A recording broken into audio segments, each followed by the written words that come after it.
covering all your local high school football games with highlights and scores. Now, Football Friday, brought to you by Alabama Credit Union. Hello again, everybody. I'm Gary Harris. Welcome into Football Friday, presented by Alabama Credit Union. Alabama Credit Union, loans for real life. Now, all right, you want an example of how time flies, right? This is the 12th week of our show. It's 11 weeks of the season and then a first week of the playoffs. So we're already in the playoffs. This is the final week for Football Friday. It seems like it was just yesterday it started. But with it being the playoffs, it is going to be the biggest show that we've had yet. Not in terms of, total games, but just in terms of what it's all about. This is why you play all year in high school football, is to get an opportunity to go to the state playoffs. Tonight we got highlights from 15 games to start off the first round of the state playoffs, plus our complete Football Friday high school scoreboard, our Football Friday Band of the Week, our premier service company Outside the Huddle feature, recruiting tales with Andrew Bone, behind enemy lines, around the SEC, and more. And we begin with our high school football playoff game of the week. Now, the Football Friday Game of the Week. Class 6A, Northridge. Boy, what a turnaround. 3-7 last year, 7-3 this year. Playing down in southeast Alabama, though, against the Russell County Jaguars, who are really good. Northridge up 3-0 until Bryson Riggins hits Denver Harper. Then he puts two defenders on skates, takes it in for the touchdown. Wow, 7-3, Russell County. The Warriors go on top. Warriors back at their own 5, but that's how you get off your own 5 in the second quarter. Riggins tosses it all the way to Quentin Lewis, and you can't let that happen, Northridge. You just can't let a guy take it 95 yards on you. But they did, and they're down 14-3. Now the Jags driving inside the 5. Rowdy Christensen throws the screen, but oh my gosh. Backbreaker. Instead of making it 14-10, it goes back 97 yards the other way. That made it 21-3. What a turnaround right there. Northridge in the red zone again, and this time Christensen finds Mason Elam. That is a touchdown. The Jags thinking comeback, but it was not to be. Russell County gets the win tonight, 42-25, and really you saw a sequence there. You give up a 95-yard touchdown on a pass play. Then when you're going in down 14-3 to make it 14-10, you go back 97 the other way with a pick 6. Just too much to overcome on the road. Nice year for Northridge, but I guarantee you that Coach Ryan Lawley and company would have preferred, obviously, to make it into the second round of the playoffs. Class 2A. Here in town, saw Tuscaloosa Academy hosting North Sand Mountain, and this one was a good night for TA. First quarter, outstanding quarterback Preston Lancaster finds Keno Rego. What a player he's been for TA this year. That's a touchdown. Then after a bad snap on a Bison putt, halfback Taylor Thompson punches it in for a touchdown. TA not letting up in this one. They get it back, and Lancaster, wow, look at this dime. Right in the back of the end zone. Beautiful throw to Matthew Atkins, who makes an equally beautiful catch. And midway through the second quarter, it's Lancaster again. This time it's his old pal Ellis Hammeter. They've only done this, I'd like to know how many touchdowns they've accounted for in their high school careers. A lot. One more right there, the 4th touchdown of the night. All TA tonight. They advance to the second round in Class 2A easily over North Sand Mountain. 42-6 the final. Bibb County hosting Opp in Class 4A first round action. We were in Centerville for this one. And the Opp Bobcats on offense first. Cal Crittenden runs it 7 yards up the middle. Opp goes up early, trying to shock the folks there in Centerville. No worry, though, if you're a Bibb County fan. Here they come. Jordan Leverett around the left side. See you later. 77 yards. Bibb County goes up 7-6. That was the score at the end of the first quarter. But late in the second quarter, Leverett with some more magic. Here he escapes the rush and then finds Ethan McMillan. 37-yard touchdown. Choctaws led 14-6 at the break, and they never look back. Third quarter now, it's Leverett. He can throw, he can run, and yes, he can hand it off to his buddy Jay Harris from 2 yards out. Harris punches it in. He would also convert the two-point conversion to make it 22-6. Bibb County runs away and hides over Opp tonight by the final of 49-14. The Choctaws advance next week to take on the #1 team in Class 4A, the Jackson Aggies. All right, Class 5A, Demopolis at home tonight against a team with a lot of tradition, UMS Wright. They haven't had a great year by their standards, but they're always dangerous. Here comes Demop, though, in the first quarter. Keyshawn Rouser. He's had a terrific year. 7-0 Tigers on top. Tigers get the ball back, and all madness breaks loose. as Demopolis quarterback Jake Powell's throw was tipped a mile high in the air and picked off by Johnny Meganson. That's a pick six. 7-7. We are tied. The Demopolis Tiger mascot can't believe his eyes. New game in the second quarter. Final minute of the first half. UMS Wright quarterback Max Fowler with a beautiful throw right on the money to Denton Elliott. 14-7 at the half. And as we check out the final, I told you, I don't care what their record is, UMS Wright is always dangerous. They go into Demopolis tonight and get a road win. That's still a surprise to me, but Demopolis, that's a tough matchup. They fall 21-7 tonight at home. In Class 3A, Gordo welcomed Rogers High School to town, and Gordo had no intentions of being upset on this night. After an explosive drive to get them up 7, Jace Neal finds John Rayner Russell, who makes a beautiful toe tap, 9-yard touchdown. Green Wave 2 scores in the first 5 minutes of the game. Momentum, though, flipping back to Rogers here after defensive end Cody May recovers a bobbled pass for a scoop and score, 45 yards, bringing the Pirates to within 1 score.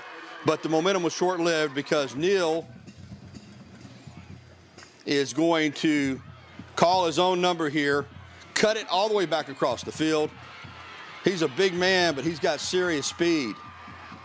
94 yards. Reservations for 6. That made it 28-7 right before halftime, and that's all Gordo would need. 28 would have been plenty, but they tacked on a couple more. They win it 41-13 to advance to the second round. It's the first round playoff edition of Football Friday. We've shown highlights from 5 games so far, but we have plenty more to come, including the 9-1 Berry Wildcats at home in Class 1A action against Addison. Also, is Thompson still the team to beat in Class 7A? The Powerful Warriors have lost 3 games this season. Tonight, they open what they hope is a long playoff run against Daphne. We'll have it for you when Football Friday continues here on WVUA 23.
Football Friday on WVUA 23.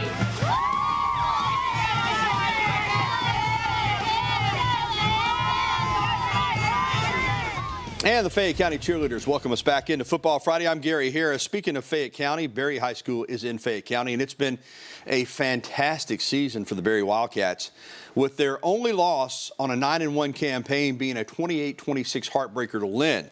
Now, Berry came into their Class 1A first-round game against Addison, averaging 53 7.5 points per game. So let's go up to Berry High School in Fayette County. Wildcats hosting the Addison Bulldogs in round 1 of the Class 1A state playoffs. On Berry's first drive, quarterback Ace Norris finds Jaden Smith, who laterals it to Lake Norris. And he runs it in for a 27-yard touchdown. That's teamwork between the Norrises. Later in the game, Ace Norris hands it off to Lake Norris, who gets the edge and gets the ball down to the 5-yard line. You've got to pack your lunch when you go up against those Norris boys. Next play, it's Ace running it in to extend the Wildcats' lead. Addison trying to fight back. Quarterback Caden Dyson takes the direct snap up the middle for a huge gain. Couldn't quite get it into the end zone, though. Still, that sets up Seth Hammock, who gets the handoff and powers in for the touchdown. They went for 2 and cut it to 16-8. But Ace Norris was having none of it. He gets it off to Lake Norris. Ace to Lake. He is going to take it all the way for a 50-yard touchdown. And let's check it out. Berry averaging 53.5 points on the season. What do? They get 54.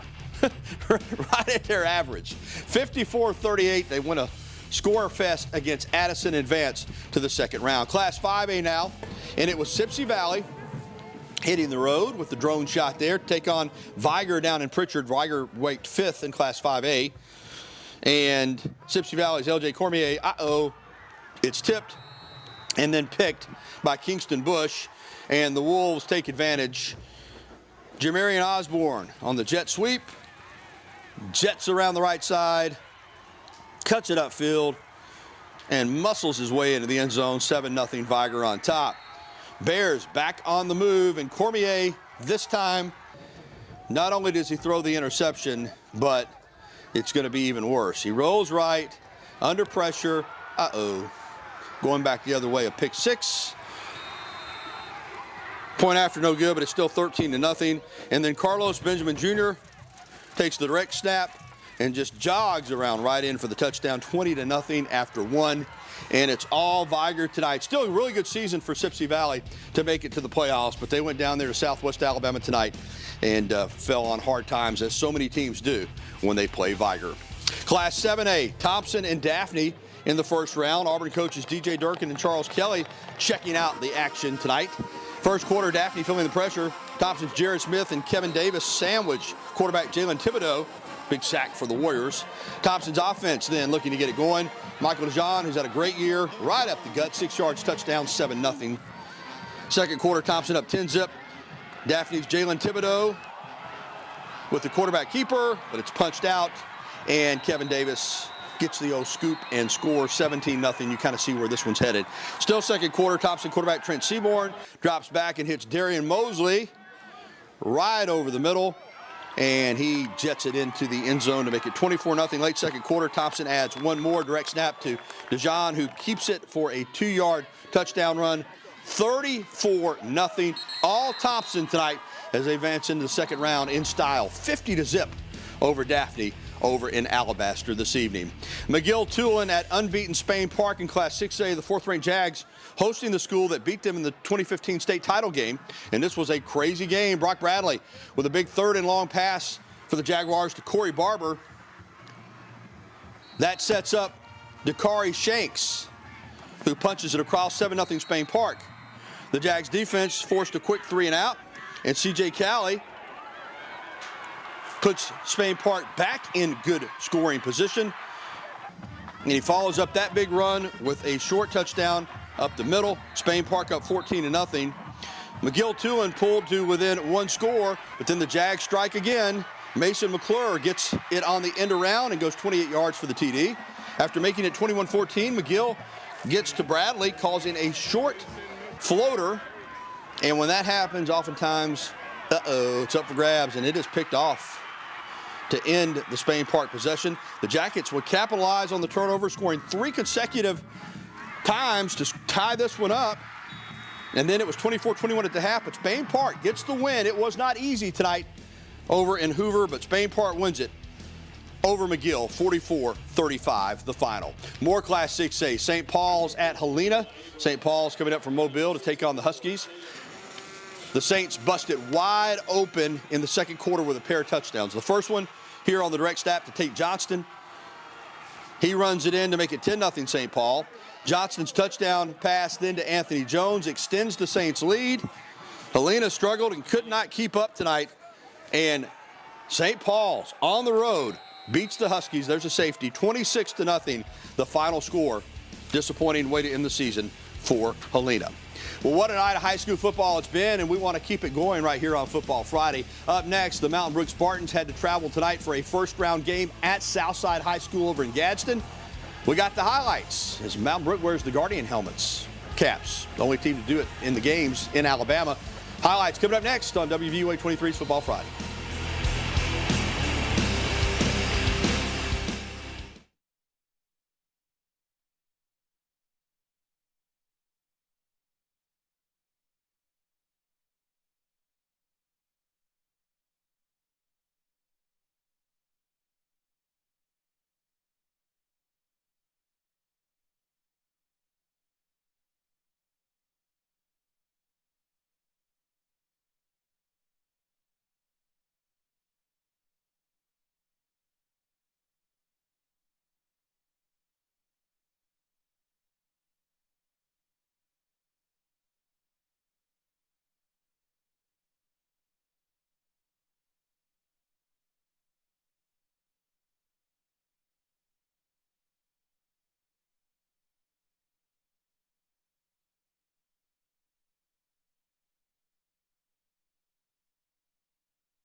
Valley cheerleaders. And you're watching Friday Night Football on WVUA 23. Go Bears!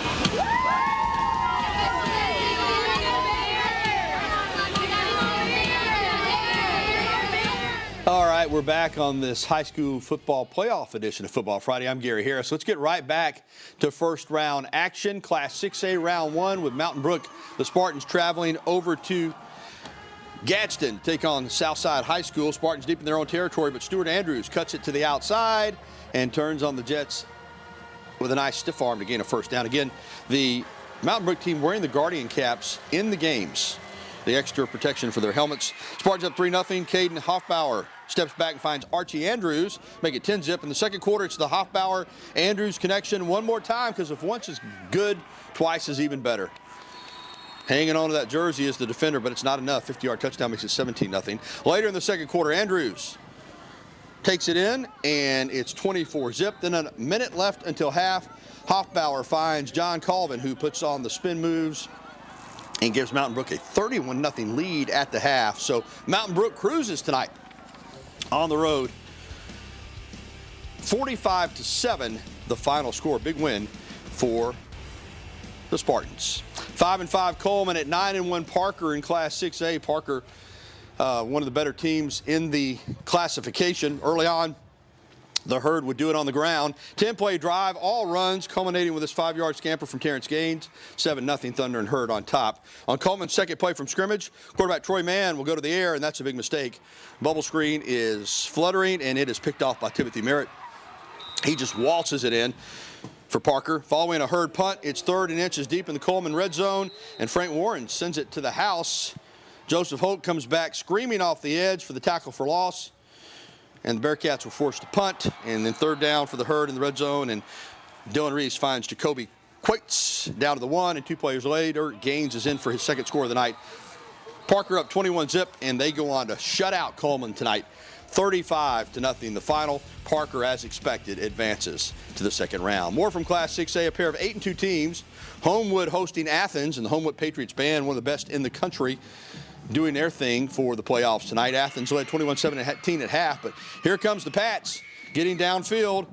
Will Myers picks up the first down and tack on 15 yards for a late hit. 2 plays later, second goal from the 1, and Caleb Carson will keep it himself. Goes over the top. Homewood back out in front, 24-21. Then it was up to the Patriots defense. Golden Eagle quarterback Brogan Gross running, buying time, trying to stay on his feet, but he cannot. That's a sack. Trust Darnell and William Ray get it. Athens forced to punt, and then Homewood back in the red zone, and again it's Carson calling his own number. Quarterback keeper for 3 yards out, made it 31-24. Following an Athens punt, the Pats need one more first down to ice it, and Carson will pick it up with his legs. Stays in bounds. That'll do it. Homewood survives to take on Fort Payne next week. 31-24 the final.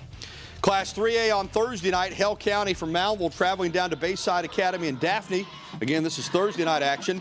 Early in the first quarter, Bayside quarterback Bo Miller throws it to number 25, Monroe Parton, who is an outstanding tight end. I mean, this guy has got college football written all over him. Then it's Miller handing it off to Cade Lyons, and he is going to get the edge, cut it back, and just keep digging for the first touchdown of the night. Made it 7-0. More from Monroe Parton as Bo Miller just kind of throws it up here. Parton's double teamed, but he was so big he just kind of boxes out the defenders and gets the catch. Bayside on the move, but not so fast, says Hale County's defense. As Billy Neal is knocked to the ground, they punch the ball out. Omar Lewis recovers, but Hale County was forced to punt, and that was not a good thing because Noah Kane catches it on the run, line drive punt. He gone. 14-0 at this point, and Hale County falls on Thursday night. 36-0 the final. The Wildcats season comes to an end. Also on Thursday night, Hoover over at the Hoover Met hosting Fairhope in Class 7A. The Bucks didn't waste any time getting it going in this one. Mac Beeson finds Jamar Moultrie on the slant, 7-0 Bucks. A couple possessions later in the second quarter, it's Beeson with a 3-step drop, connecting with Moultrie yet again. He breaks the tackle and walks it into the end zone to make it 14-0. 14-7 now, but the Bucks about to open it back up. A.J. Allen gets the little pitch, makes 3 or 4 guys miss, powers his way into the end zone, 21-7. Chip English gets his first playoff victory at the helm of the Bucks as they win it 35-10 and move on to round 2 next week. All right, that's going to do it for our high school football playoff highlights, but still to come. American Christian Academy in Tuscaloosa is looking for a new head football coach. We'll have the details. And up next, the Football Friday first round state playoff scoreboard. We'll run down a lot of the scores from tonight, mainly scores of area interest. When we have the show return after a few words from our great sponsors.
Winfield High School are our Football Friday Marching Band of the Week. Great job right there. All right, now it's time to check in on some other playoff scores from not all of them, but we're going to run down a good portion of scores from our viewing area. First round of the state playoffs. Let's get right to it. Track them down here on our scoreboard. It was Hewitt-Trussville falling in double overtime to Baker tonight down in Mobile. What a ball game. 17-14. Vestavia goes on the road to Mary Montgomery and gets a win. Rebels take it 42-21.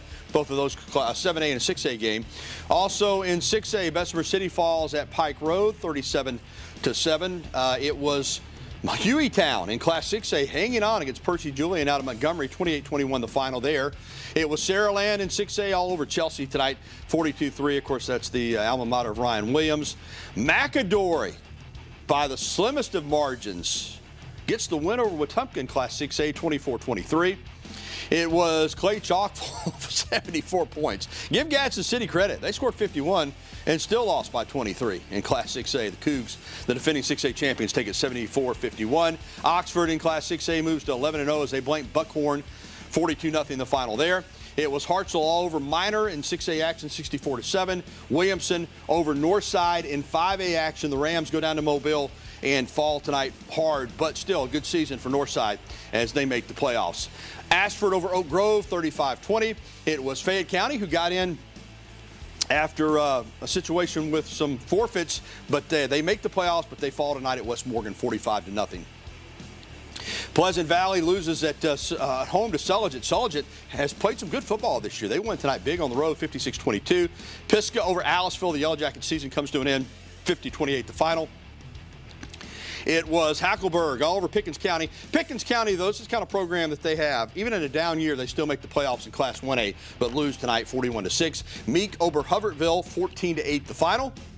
It was Leroy down in Pickens Academy. Pickens Academy, though, listen, I thought this would be a much wider margin. That's a pretty good showing by the Pirates tonight down at Leroy, 43-20 in Class 1A. Linden over South Choctaw, Southern Choctaw, 63-14 the final. It was Millery blanking University Charter, or not blanking, but beating them 34-6 down in Livingston tonight. And Sweetwater over Choctaw County, 48-14 the final. Well, that's the complete Football Friday playoff scoreboard, but we aren't done with high school football. When we return, Bama Central's Joe Gaither will join me for a closer look at tonight's game of the week. And also, we will discuss Cody Martin's departure as the head football coach at American Christian Academy. Stay with us. We'll be right back.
The high school playoffs are here, and it's good to be joined by Joe Gaither, our high school analyst from BamaCentral.com. Joe pulling double duty tonight, watching Alabama basketball. We'll get to that in a moment, and also tracking the playoffs. Our game of the week.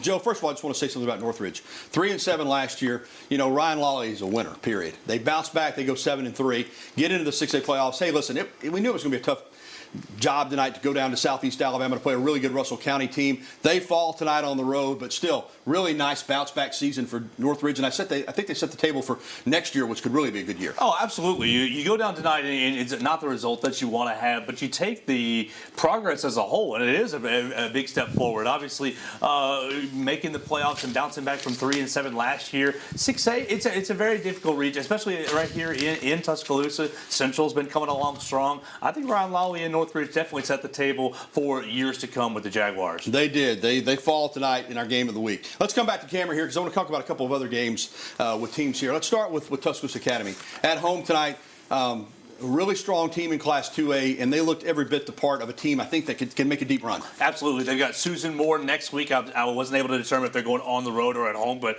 big-time win this week against North Sand Mountain. I think Preston Lancaster might be the best passer in the city. So you have that. You really have the ability to go far, especially in a division like 2A. Yeah, and Lancaster's, I think, the leader for 2A Player of the Year. All right, in Class 1A, we haven't talked a lot about the Berry Wildcats this year, but they've got one loss, and that was 28-26 to Lynn. They are averaging 53.5 points going into the playoffs.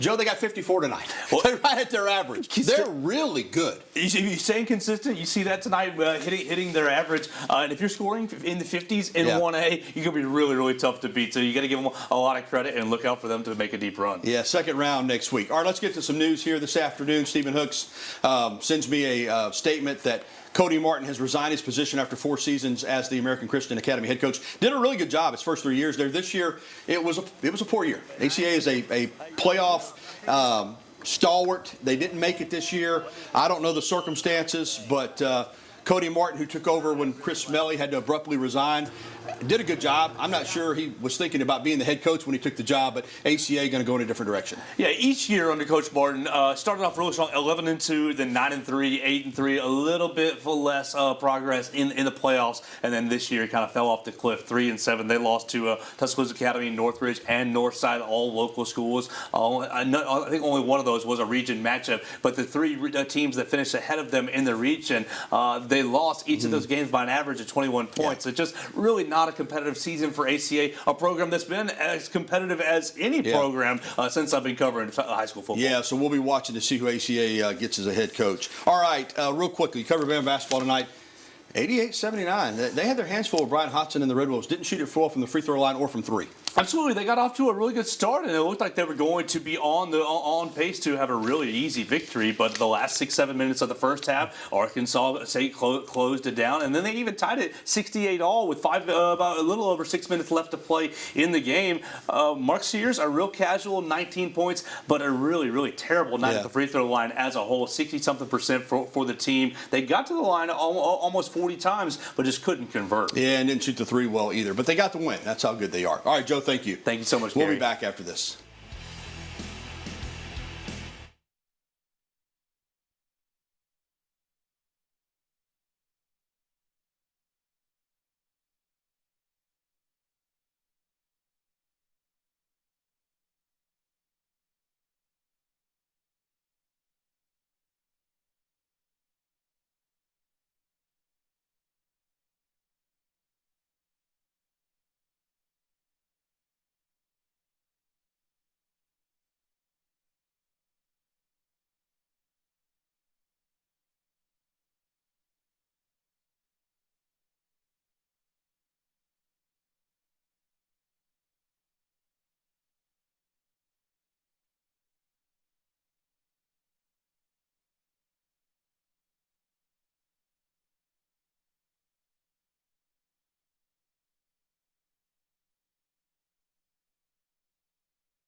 And it's time now for our Abby Award-winning feature, Outside the Huddle, presented by Premier Service Company.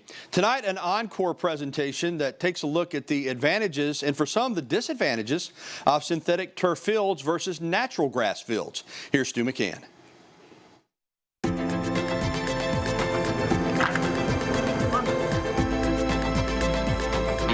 Remember those school presentations, going before the group to talk about a topic? A common emotion attached to that is lingering dread, waiting for your turn to face the class. Gordo principal Mark Capps is out of his school-age phase, and in 2019, any apprehension he had going before the Board of Education for Pickens County Schools didn't have to do with fear. It had to do with funding. $1 million, it kind of got everybody's head spinning. Capps was looking for help funding a $1 million synthetic turf field for Gordo High School. At the time, the number was roughly 22 times the median family income for Pickens County. A lot of it was $1 million. You're going to spend $1 million on a football field. And that was easy to discuss with them. We could show them long-term how the board was going to save money. The project's long-term cost efficiency, savings over 30 years, was a sound argument for the school board. It did not speak to the coaches and players that play on it. Their interest is the time savings calculation. You're not mowing, you're not lining, you're not spraying, you're not fixing irrigation. All of that has gone away. And if you're responsible for those things, it can make you a better coach because you're not doing those things. Mitchell and Lolly are on opposite sides of the synthetic turf experience. Lolly's teams have played home games on natural grass in 22 of 23 seasons as a high school coach.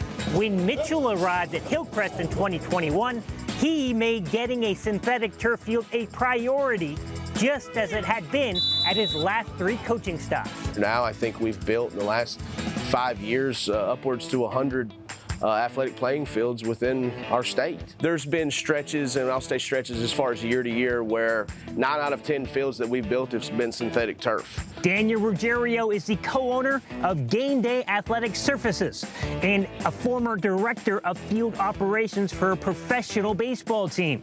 At one point, he was like some of the traditionalists that push back at the artificial turf trend. There's a lot of apprehension. I'll even say for me, I had a disdain in how I looked at the synthetic turf industry and how I looked at synthetic turf in general. This is not maintenance free. With synthetic turf, what you see is what you get.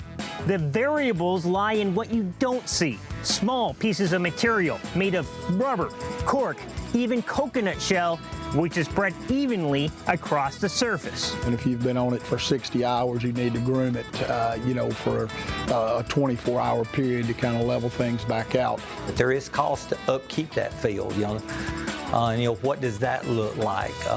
You can't just go out there and it be good for the next 20 years. We rake it, brush it, I guess is a better term.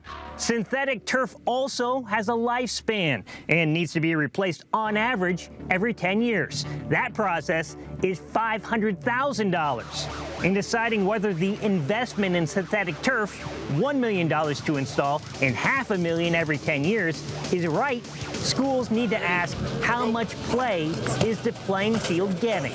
The foot traffic is huge. For instance, if the field is going to house the junior varsity and varsity, it's going to also be the facility that's used for practice, and then maybe the rec league is out there on Saturdays for football season.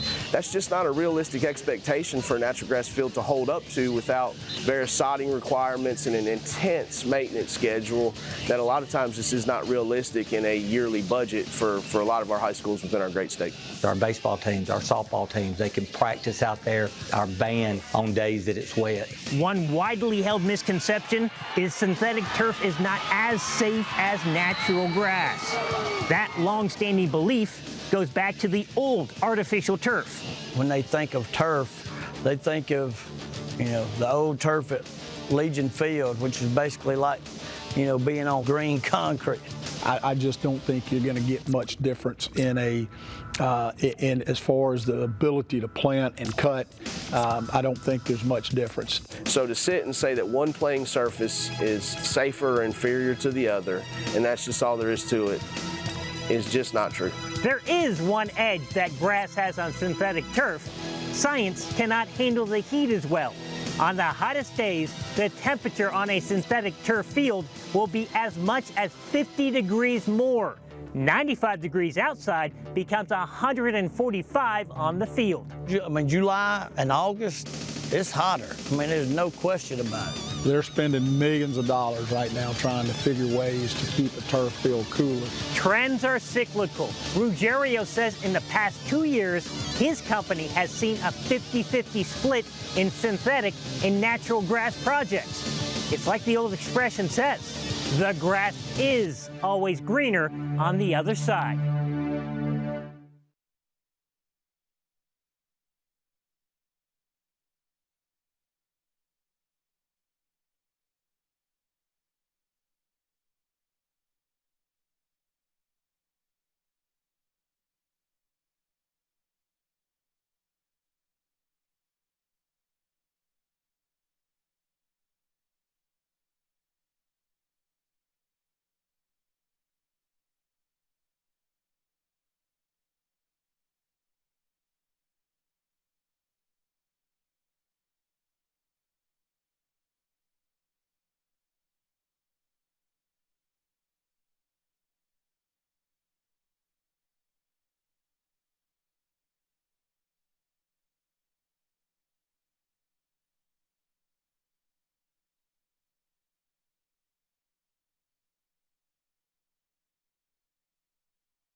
And welcome back to Football Friday. Let's go behind enemy lines now for Alabama and LSU. Alex Booth is joined by KPLC TV Sports Director Matthew Travis.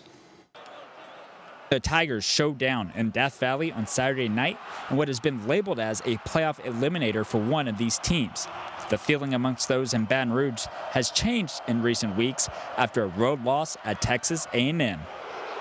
LSU fans coming off of that game, they're kind of unsure, but the feeling is Alabama's coming off a bye, LSU is coming off a bye. They were working on, obviously, the holes that were exploited, being running quarterback, but a lot of the reason for that, I mean, we saw LSU Alabama last year with Jalen Milroe. They were able to mitigate the running a little bit for Jalen Milroe, but for anybody, I mean, we saw it with Georgia. We've seen it with everyone. They've struggled to stop Jalen Milroe. LSU has been led by a prolific passing attack this season, thanks to quarterback Garrett Nussmeier and wide receivers Kyron Lacey and Aaron Anderson.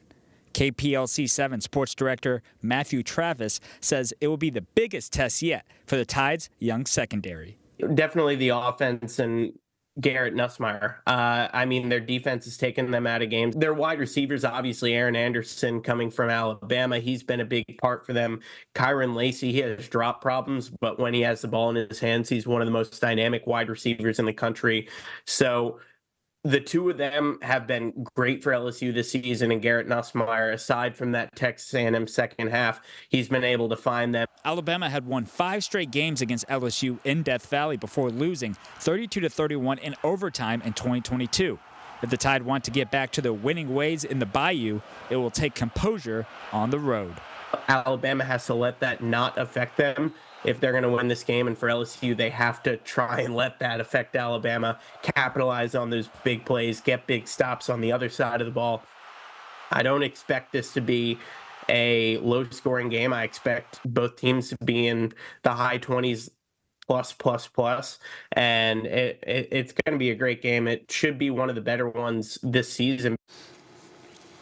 All right, and now it's time for recruiting tales and the story of one of the greatest linebackers in Alabama football history. When Cornelius Bennett arrived on the Alabama campus in 1983 out of Inslee High School, he was already what we call in football terms a grown man. Arguably the best player on the team the moment he arrived. But his recruitment out of Inslee gave Alabama fans a lot of anxiety as he almost wound up playing for Pat Dye in Auburn. Here's On 3's Andrew Bone.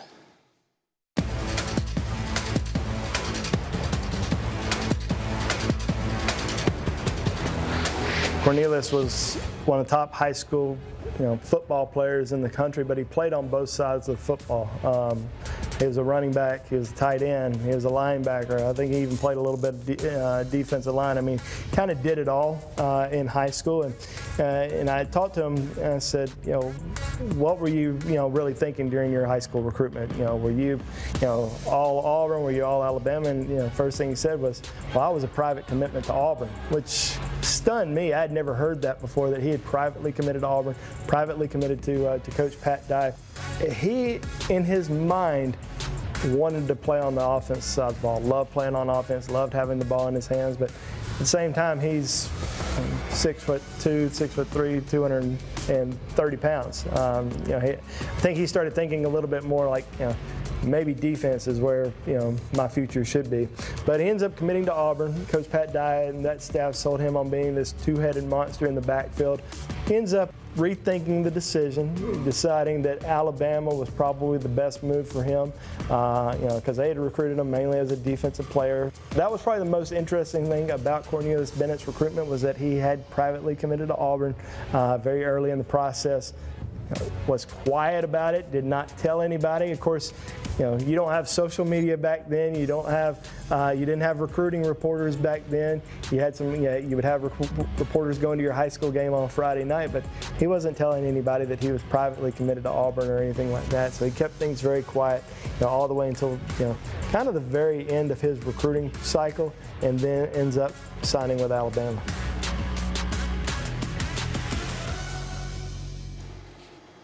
What a football player. College Football Hall of Famer, should be in the Pro Football Hall of Fame, too. Still to come around the SEC and our game day weather forecast. That's straight ahead when Football Friday continues.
Welcome back to Football Friday. Another big Saturday is on tap in the Southeastern Conference. J.D. Zaza takes us around the SEC.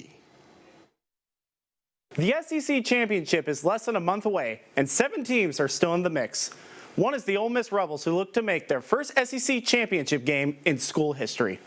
The roadblock standing in their way is the third-ranked Georgia Bulldogs. While Georgia appears to be a contender for its 3rd national championship in 4 years, the Bulldogs need some improvement in senior quarterback Carson Beck. Before the season started, ESPN insider Field Yates predicted Beck to be the #1 overall pick in the upcoming NFL Draft. Beck's stats this season have been solid, throwing for 2,302 yards, 17 touchdowns, and 11 interceptions. But the last 3 games have been a nightmare. Beck's thrown 5 touchdowns compared to 8 interceptions. If Georgia wants to uphold the standard that it's set, Beck needs to play better.